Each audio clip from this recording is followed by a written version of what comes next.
Thank you. Thank you guys for coming. Today, we're going to be talking about race conditions. Race conditions are kind of my favorite class of bug if I'm kind of strange in that I have one. And one of the things that I've really learned at A-Flight as time and as I've worked on different projects is that distributed systems and kind of the modern way that we build applications has a pretty massive effect on race conditions as a whole.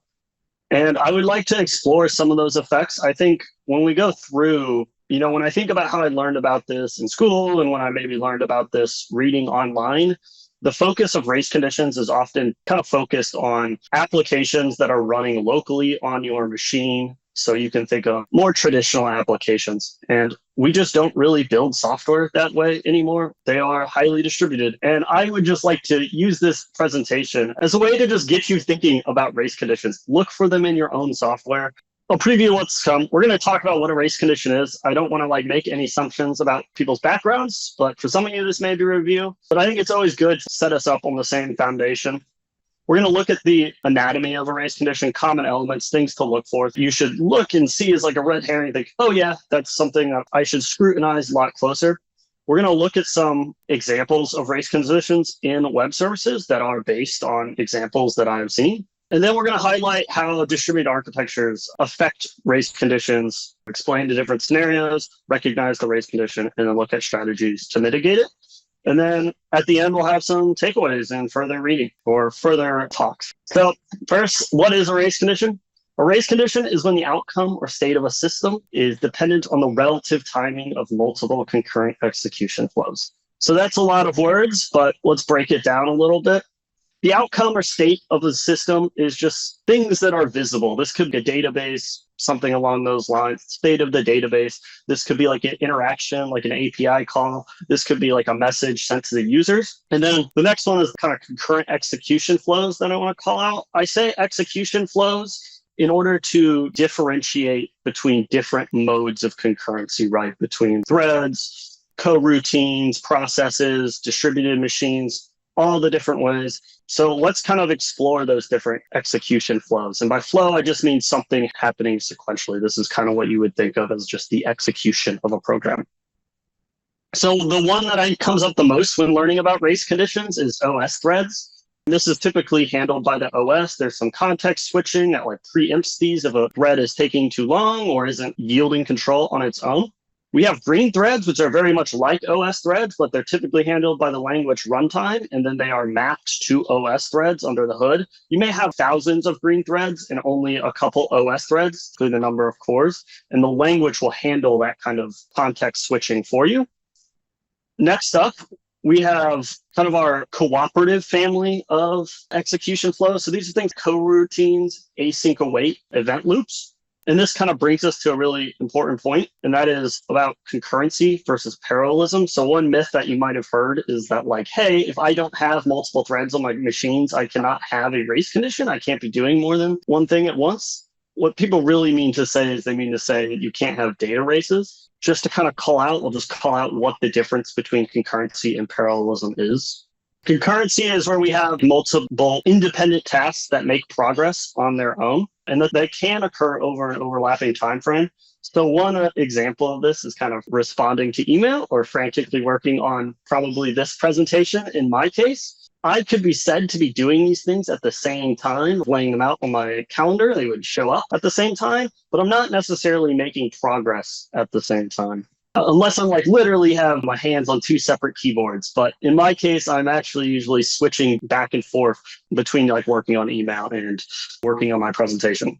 That is concurrency without parallelism. You may be curious what parallelism looks like without concurrency, if they're kind of independent concepts. The example that I like to give is two bankers have to turn a key independently or simultaneously to open a bank vault. These operations happen at the same time, so they happen in parallel, but they are actually dependent on each other in terms of execution time. They will fail if they're not executed at the same time. Kind of the software equivalent of this might be SMID operations or GPU operations. Back to our flows and states. So far we've gone through OS threads, green threads, coroutines, the async, the various ways of coroutines and cooperative multi-threading. And one thing that all of these have in common is that they typically operate within a single process and they share memory, process memory. They have a shared memory space. As we look into additional execution flows, the what is shared actually goes or alters. So when we move to process level concurrency, this could be where either your application spawns a separate process, or maybe you have a locally running database and you have your application server running on the same thing. You could also get concurrency in this manner. And in this, they share things like the local FS. They may share pipes to communicate. They may have like a loopback interface where they're talking over TCP over the local machine. As we zoom out even further, we have the kind of machine level concurrency. We have our application running on multiple machines. We may have multiple machines running the same thing, the same application code, in order to provide either redundancy or to provide load balancing and performance. And in this case, we only share things like a remote FS possibly. We may share databases. We may share services. That shared state on the right is a set diagram. So like threads and coroutines also can share remote FSs. They can also share the local file system. And there's also a lot of other types of concurrency or ways kind of more, that you might see in more exotic forms of computing. Things like AWS Lambdas, in which you're executing just a snippet of code rather than a full kind of running program. You can have concurrency that way. It has its own rules. You may have something even more exotic, like the Ethereum virtual machine or like Web3, where you're executing things possibly simultaneously in the cloud. But for our purposes, we're really focused on the machine level of concurrency. This is the one that you see the most. This is the equivalent of spinning up multiple nodes for failover and stuff. And as a result, we see this kind of remote FS. Most of our shared state takes the form of remote file systems and databases. A couple notes about race conditions before we're about to go on to the anatomy of a race condition, but I want to just take a quick note. There are race conditions that exist in the world that are like okay, meaning we have just said that kind of undefined behavior is okay. So an example is like, let's say you're watching a live stream and there's a chat in the window. There may just be a continuous stream of messages that people are seeing. People may actually see messages in a different order. Or you may have noticed if you're in a group chat, you guys may not have a consistent ordering for messages. Another one is, hey, if we make two conflicting bank transactions at like an ATM across the country, we maybe don't care which one succeeds as long as only one of them succeeds. Even if, say, transaction one happened first in real time, we may allow transaction to succeed and ultimately be the one that is posted. And we're kind of ignore those, we'll call them acceptable race conditions for our purposes. So going on to the anatomy, we have some key elements. First is the shared resource. These two execution flows must touch the same thing. The way I like to think about this is they have to exist in the same world. They're completely independent systems. They can't race. It's kind of just an intuitive idea. Next up, there is the idea of mutation. The flows that we have to have some kind of visible effect. Right, you can kind of think of race conditions are predicated on a timing bug or, a sequence of events messing each other up. That timing and kind of the nature of time doesn't really make sense in a static world. We have to have mutation to have a race condition. We have a critical section or multiple critical sections in the case of really buggy code. Or critical section is just a continuous subset of your execution flow that needs to be done either atomically or it needs to be done exclusively. So other applications cannot see the same thing or cannot access that little bit of code at the same time or do conflicting operations. And of course, we need some degree of concurrency. If we are only ever truly doing one execution flow at a time and we're doing it as a whole unit, we can't have these bugs. This is very much predicated on us having multiple things happening. Let's look at a very simple example. As we go through this presentation, we're going to be dealing a lot with tickets, think like to concerts and sporting events and various shows. Using this as an example because I think it is a fairly intuitive thing that everybody here has likely experienced. So let's look at our quick method. This is probably the most common kind of race condition you will have seen in a book. We have our get ticket method, or we have our transfer ticket method, which is transferring the ownership of a ticket to a different person. So we have the shared state in which we're accessing the database, where we have a method where we get the ticket. So we're getting information about the tickets, and then we're updating said tickets. So we exist in the same world. If we were to run this method twice on two different machines, they could, in theory, see each other's outputs, and they will, as we'll see. We are mutating it, so we are updating the actual ticket here. We have a critical section. So in this case, we have the area in between the get ticket and the update ticket. This can create what's called a lost write. And let's kind of demonstrate this.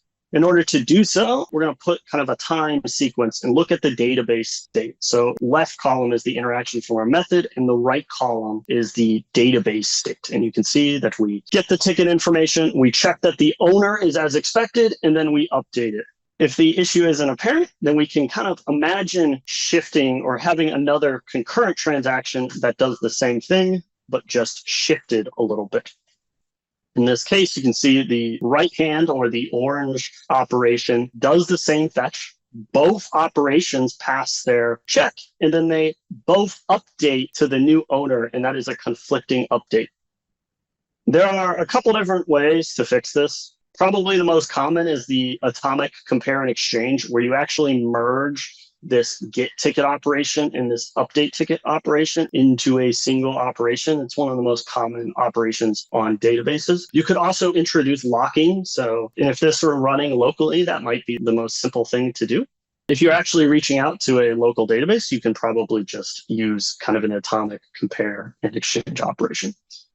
Okay, so we've looked at this race condition. This is the basic example, but let's see how modern architectures might actually affect these race conditions compared to just, say, running locally on a single process in your machine. So the first one is that we have a massive variation in the request timeframe. So because we're reaching out to, say, third-party services or databases that may be in the same data center, but they may be also across the world, we have these requests and these functions and these execution flows that may take place over an elongated time period. A local service, like a database running on your local machine, may return requests in like the time scale of like microseconds or milliseconds. Very quick, while a remote request might return it more in the hundreds of milliseconds range or even the seconds range. You may also have a lot larger variance in terms of how much range does it take for a request to occur. So on a local service where you don't have things like network with packets getting dropped, you may have a fairly consistent amount of time in order to complete that request. But when you're talking over the open internet, packets getting dropped, the remote service may be running in a data center, and that particular process gets dropped or gets put to sleep so that somebody else's thing can run. As a result of these elongated time frames, you have longer critical sections. And this makes synchronization between those critical sections a lot more expensive. And you also get interesting timings that maybe wouldn't be common on your local machine. And if you are truly scaling your application up, these kind of improbable timings will almost become inevitable.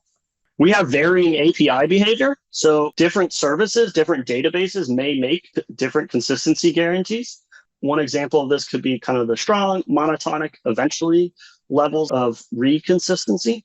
So strong means that if I write to the database, any subsequent reads will immediately see that right? There is no delay. Monotonic is a little different. It's a bit more relaxed. There may be a delay between a write being seen by a reader, but that reader will always progress forward. So they will never jump back in time. The kind of most intuitive example of this for a programmer is probably the monotonic clock on their computer, where you get a time and you call time.now function and it returns the current time. And if you call it again, you may get the same time even though time has progressed, but it will never go backwards. That is kind of the monotonic. Once a reader sees a state of the world, they will never see it go back. Eventually consistent gets rid of that guarantee altogether, and like subsequent reads can actually see old state. Another issue that arises is you see things like transaction semantics, also called ACID or atomicity, consistency, isolation, and durability. And these may differ across data stores. You may have different levels of isolation. You may have a different unit of write. Maybe writing to one document or any updates to one document is atomic, and updates to a different document is atomic, but you cannot update both of them at the same time atomically. So you have to think about that.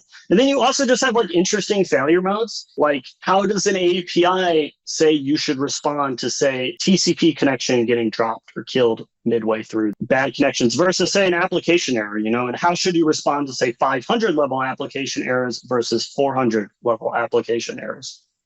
We have opaqueness. The internals of remote services just may be unknown. We don't necessarily know how they're implemented. And we have a lack of access to maybe key diagnostic information. This could be because the remote service that we're talking to is maintained by a third party. And so we don't know their source code. We don't have access to their diagnostic logging. It could also be owned by a different organizational unit. You may think we both work for the same company. Why might we want to restrict people from seeing all the diagnostic information across all the services? Well, the big one is privacy security concerns. As we get into an increasingly modern world, there's a lot of regulation around who can actually read data, and you may not necessarily be able to get access to the data. There may be like a legal barrier to it.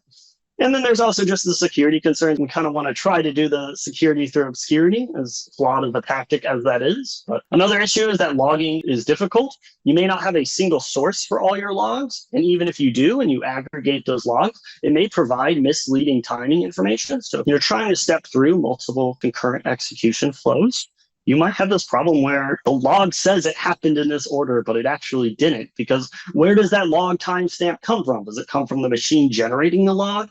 Does it come from the log aggregator consuming it? And were those messages delivered in order, like real-time order? Not necessarily. And then you also have like multiple levels of logging. So you may have, if you have like a load balancer, you may have like a request level logging. You may have database, you may have like statement level logging and transaction level logging, which can get kind of confusing to look through. The result of this is it's hard to establish a global view of a system and kind of understand these distributed systems. And reproducibility of these bugs can be hard. You may have bugs that are difficult to reproduce locally because you have to spin up a bunch of different services, and running those services locally may alter the timings and eliminate the bug. And you get this kind of interesting scenario where relatively infrequent race conditions can be a lot worse than kind of common ones because you can't find them and you're tearing your hair out. The kind of bugs that make you question reality, which I think the software developer world is accusing whatever application in your stack of having a bug, this massive battle-tested application. There's also coordination. So locking is problematic in a distributed context. You have long lock periods. You have problems with a poison lock, which is where an application crashes or panics while holding the lock. Like, what do you do? Is the data in a consistent state? How do you recover? When is it safe to release that lock? Acquisition and release of that lock can be slow, particularly if you have a distributed locking mechanism, which you usually do in a distributed system. You have to have that. Reversing transactions across different services can be difficult, particularly if you don't own that service. You may have what we like to call points of no return, operations that once you make them, you cannot undo them. Something terrible has happened. This could be publishing a Bitcoin transaction or sending money to somebody. You have to be very certain that, yes, it is good to do this before you do it. And trying to prevent this with locking is an issue. And then as you're trying to understand these multiple states of your system, it's difficult to keep it in mind and map out and understand your system as a whole when you have a lot of these different services. Scaling up also presents its own problems. You're likely partitioning across your services. So you may be partitioning by region. You may just be having lots of users, or you may just be partitioning just to get performance gains. You may have like regionalization concerns or data locality concerns, so that's why you're partitioning. And that can introduce additional race conditions, and you have to understand how different regions and how different partitions of your service interact with each other. You may just have an obnoxious number of nodes, sometimes in the thousands. And then you also can have a scenario where you have load spikes. So load spikes can introduce odd and unique timing variations, and it can also just induce different kinds of failure modes that wouldn't normally happen in maybe like a testing or green environment or completely healthy environment. So we're going to look at a hypothetical company and look at some of these considerations. Our hypothetical company is a third-party ticket resale service. So this allows you to maybe buy tickets to like a sold-out event or something, or maybe it's just an easier way to purchase tickets without like having to make an account at the various venues, whether that be like a sports league or a concert hall or something like this. In this scenario, we never have custody of the tickets, so users may get an email. You've likely done this, where if you buy some ticket from somebody, a website that's not the regular vendor, you will later get an email with a QR code or a link to actually obtain your ticket, maybe like add it to your phone's wallet. This is kind of a diagram of our hypothetical company. We have the users in the right-hand corner. They interact with us to make their ticket purchases and sales. They also interact with us to do payments and refunds. We have ourselves, and we interact with our users to handle the aforementioned stuff. And then we also have the transaction initiation with our third-party service, right? And this allows us to tell, hey, third party, please email this other person with the tickets that they just bought. And then the third-party service interacts with our users, and that users who may be selling on our platform have to buy the tickets from somewhere, and ultimately that had to come from it. So they're doing first-party sales. And then, of course, there's also the custody transfer. So they're receiving the email. And this is an example of our buy flow. We start out with nothing, and then somebody does the start buy. This will move, we'll create a transaction, and we'll put it into the unconfirmed status. A user might see that this may be represented to the user, or the user experience might be seeing like that countdown code where enter in your delivery information and like contact information within this 10-minute window, or we'll give your ticket to somebody else, that kind of stressful experience. We have the confirmed buy, which is basically somebody clicks confirm, and then we actually start the transfer. There's also the cancel. This might happen if like a user navigates away. We want to release the tickets that they were holding so that somebody else can maybe buy them, or they can go back and try to buy them again or select different tickets. And then once we're in the transferring state, you'll notice that the transitions that we're showing are orange. This is to indicate that that transition state is not initiated by us typically. It is typically initiated by the third-party vendor telling us that we have actually transferred the ticket, or if that transfer has failed. And you might have also noticed from our transferring or exferring state, we also have another cancellation method, another way to get to the cancel, the secondary path. Well, should users even be able to do this? Maybe not. A user may not necessarily have access to this. Administrators need the ability to cancel transactions, or maybe if we have a transaction that has just been pending, not making progress, we want to automatically kill it. So we do have to kind of consider this alternative path to the canceled state. And we'll look at a little bit of a high level, or a little bit of a more specific view of our buy flow. We have successful flow. So this is where somebody actually successfully receives a ticket. And below in the white section, you have our high level overview of kind of the operations that are happening. The create record transaction, the place, the account balance holds, make sure that they have the money in their account and then hold that money so that they can't go on and spend it. And then we want to place the hold on the tickets so that multiple people can't try to buy the same ticket at the same time. If they confirm it, we then want to start the async transfer with the other third party. And then we want to update our transaction status. And then finally, when we get the update from that, hey, the ticket has been transferred to the user, we want to mark the transaction as done. We want to update the ticket's owner, and then we want to finish the balance update and basically confirm that deduction from their balance. We can kind of look at this, and we'll look at this in terms of the actual state transitions. This is our initial state. This is our user. I have a pending, or I have a balance of 100. And then we have this lovely ticket that we would like to buy. Do my start buy. My $100 goes into the pending balance. The ticket, I place a hold on the ticket, and we point that hold to our newly created transaction, which is in the unconfirmed state.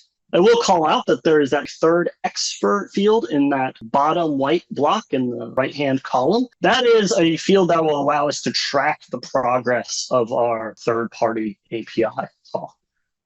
Next, we have the confirm method. So in this case, we will make the third-party transaction. We will send that API call to our third party, and then we will update the transaction status to the transferring. We'll get a transaction ID. We'll store that in our database.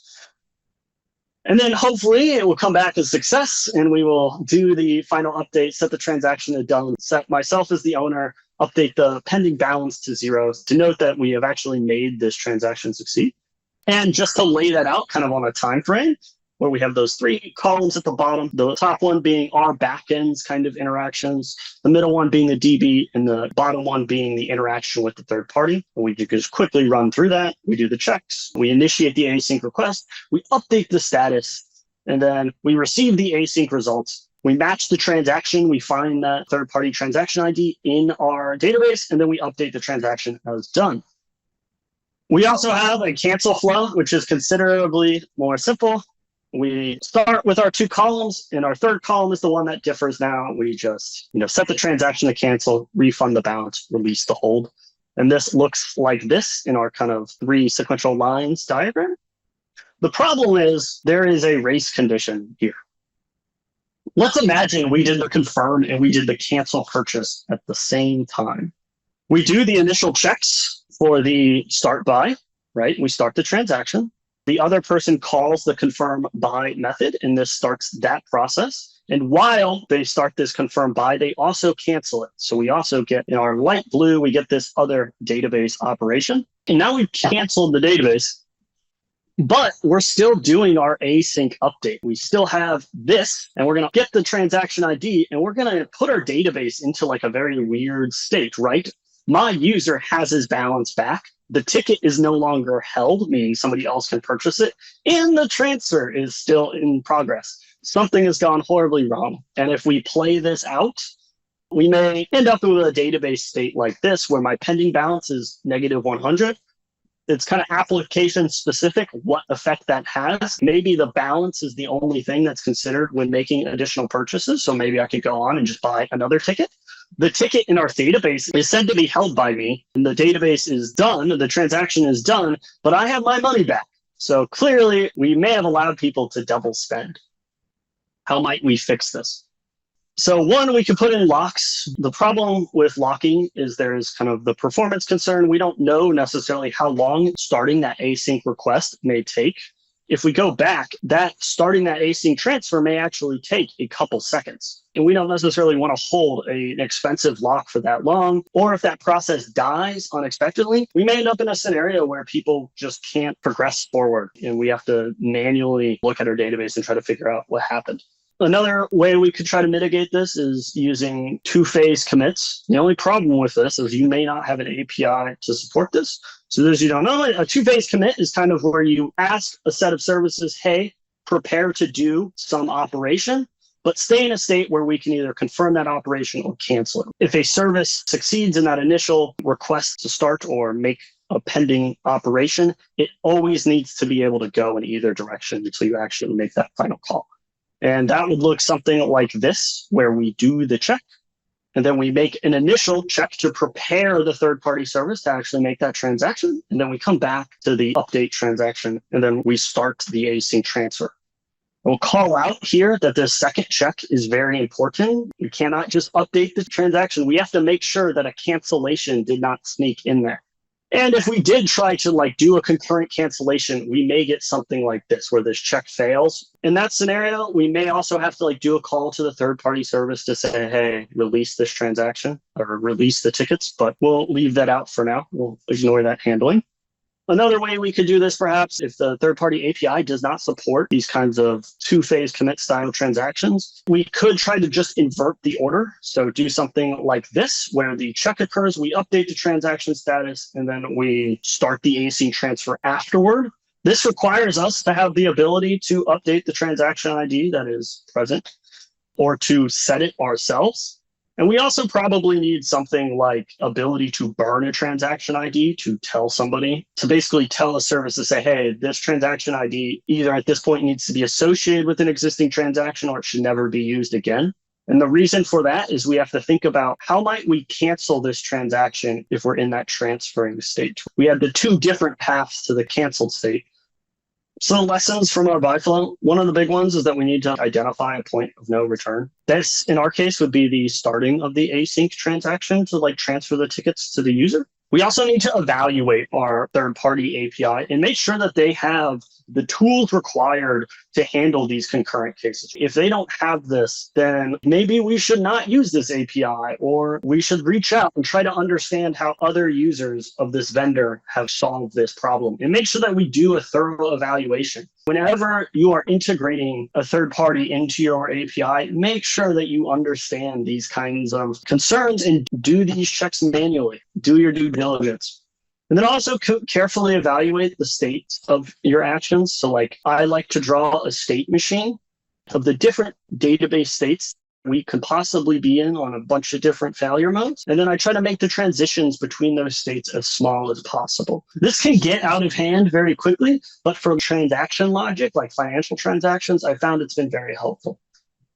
One modification we might make to our graph here is we may add a canceling intermediate state, where we want to indicate that we want to cancel a transferring transaction. That could still succeed. I mean, it may be too late to transfer it. And in that case, we have to go to done. Otherwise, we can go to cancel. As you draw out your state machine, you may kind of come up with different states, that intermediate states you need to keep your data consistent. Next, we'll look at our next scenario. we want to implement a new feature, right? We want to make sure that a user can only buy 4 tickets to a show. What I mean by that is, let's say somebody already owns 2 tickets to a show. We only want them to be able to purchase an additional 2 tickets. So it's not just 4 tickets per transaction, it's 4 tickets across all their transactions. And we also don't want them to put too many holds out there. Perhaps as a third-party ticket reseller, this is required to comply with the terms of service with one of our third-party retailers. They want to clamp down on scalping tickets, and in order for us to interact with their service, we have to implement this feature. So let's understand our current database logic. We're going to go through Postgres or a little bit of SQL. I know not everybody's familiar with SQL, but luckily the statements here are fairly high level and they're fairly simple statements as far as SQL goes. And we do have one complex statement, but we'll break that down individually. So the begin statement just means, hey, start a transaction. We create our transaction record by inserting it into the table. We then check to see the updated balance and the pending balance. So we make sure that all of that's valid and we update it for our intended user. And the application code actually has to check to make sure that this update occurred. If the user doesn't have enough balance, this statement will succeed, but we'll just say nothing was updated. So the application has to validate the update occurred. And then we place the holds on the tickets. And we make sure that the ticket isn't already held. And we also place like hold and we place an expiration in case like something happens and we want to indicate that other users should look at. And this is pretty standard. This is free of race conditions. It's free of race conditions due to kind of the nature of the locking that our database is using. And these are kind of the associated steps or the associated updates that we saw from before with each of these statements. So the first one is creating the transaction, then updating the user balance, and then placing a hold on the ticket. So in order to implement this, I want to add a check at the very beginning of the transaction that basically counts the number of held tickets or owned tickets. That count line, that very first line just says, hey, count the number of rows that return that match some predicate. This is just saying, hey, tickets that are either owned by us or we are fetching all the transactions on our progress and we are finding all held tickets that are associated with said transactions. And as I said, in effect, this just counts all the tickets that are held or owned by us. Unfortunately, this code has a little bit of a race condition. A lot of people might look at this and say, hey, doesn't the isolation and ACID in our database transaction prevent this? Isn't the whole point of database transactions, at least in SQL, to operate as if they're in their own little world? Well, unfortunately, that's kind of a common misconception and is not really the case. In most SQL database, this is just not true. The default setting is not. Some databases might allow you to fix this bug by reordering the update and select statement. This kind of depends on it's kind of a low-level implementation detail of the locking. But some databases may require you to add this serializable tag, which looks something like that. And that says, hey, try to execute this transaction as if it's in its own little world. Typically, this will happen concurrently. And if there is a conflict that occurs, the transaction will just fail as a whole. And you'll have to implement some like if application code to handle that failure and possibly retry. And then there's an important lesson here, which is that a transaction is like a very loaded term. And when you use it with either services or databases, understand what they actually mean when they say transaction. In our previous example, the transaction isolation that was being used is something called read committed, which is basically where, hey, you can read only data that's been committed to the database, but if another transaction updates the database during your transaction, you will also read those subsequent updates. Understand the performance implications of elevated isolation levels. Enforcing isolation levels takes a little bit of work. There's often locking that has to happen within the database, and understand those performance implications before you rely on them. If you do end up adding these to your applications to enforce correctness, you could completely nuke your scaling. Another one is to understand other aspects of the database concurrency guarantees. So one is the eventual consistency one that we talked about earlier in the presentation. There's also index consistency, where if I have an index of a field or a table or something along those lines, that index consistency may not reflect the actual table's state. There is a little bit of a delay, and we're actually going to take a look at that. So let's look at our modified version of our buy flow. This is the one with the two-phase commit that fixes our bug. Now, if we add eventual consistency, or we rather take away the strongly consistent guarantee, we will introduce two distinct bugs. The first one is the confirmed by's first check might fail. And then the second one is the match TX component. And in order to show how this could happen, I'm going to add an additional row to our state diagram. And in the middle, we have the DB, the write DB, and then we also have a follower DB that handles possibly read-only transactions and may not be up to date. Let's see how that could play out. What if instead we check the transaction, we start the transaction, or we do the user checks and then we start the transaction, and then the user goes and does the confirm by method, except API call maybe goes to a different node, it hits a different version of the database, and it doesn't find the transaction that it's looking for, and then it fails. And then after a couple minutes, the propagate transaction actually gets propagated to the read DB. This isn't an end of the world bug. We haven't sent tickets to anybody. We haven't lost anybody's payments. But we do have an issue here, right? Like now we just have this transaction that's sitting around. The user's maybe navigated and started another transaction. And we kind of have to wait for this transaction maybe to naturally expire, or for like a background cleanup process to naturally cancel this transaction. And during this time, the tickets may be held, which could be very annoying if a user sees this error screen, refreshes, and tries to buy those exact same tickets again. Just bad user experience. We also have the secondary eventual consistency one. Imagine we update the transaction with our third-party transaction ID. That update with the ID may not be propagated when the async result comes back. Maybe the third-party API is really quick and it sends that ticket. It's just a real quick email. It only takes a couple seconds, and it actually sends the result back before the propagation has occurred. And the match transaction fails to detect this. This kind of has some negative side effects from a user experience. Probably a background process would probably eventually catch this.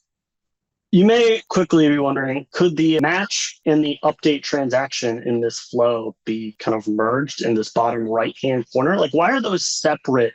It seems like those two database transactions write together. Why can't we just merge them into a single check? But that brings us to one of our consistency guarantees that we talked about earlier, which is that the index may have a different eventual consistency guarantee than the primary key. And in that match TX read, we're actually fetching the transaction by its third-party ID rather than its our own database ID. And so we may actually get out of that index may not have been updated yet. Some examples of services that have this problem is AWS's DynamoDB does this. AWS's like SQL RDS has this problem. This is a real thing, and you need to understand how your index is. Another one that is worth noting is that strongly consistent reads is not the default on big distributed databases that you may see at AWS and other cloud providers or other large-scale database providers.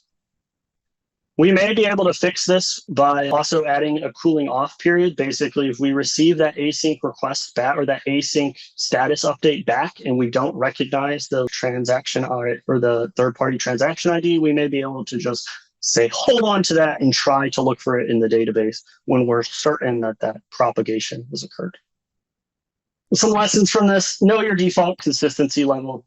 Don't make an assumption about it and tighten it up if need be. Understand like the ramifications of that. Maybe that slows down your throughput. Maybe that costs you more money. AWS charges a different amount for strongly consistent reads versus eventually consistent reads. When evaluating a data store, consider how you structure your data to get the required guarantees. If you have to rely on an index to do efficient queries, you may need to think about if you can get rid of that index in order to deal with an issue with index consistency being different from like primary key consistency.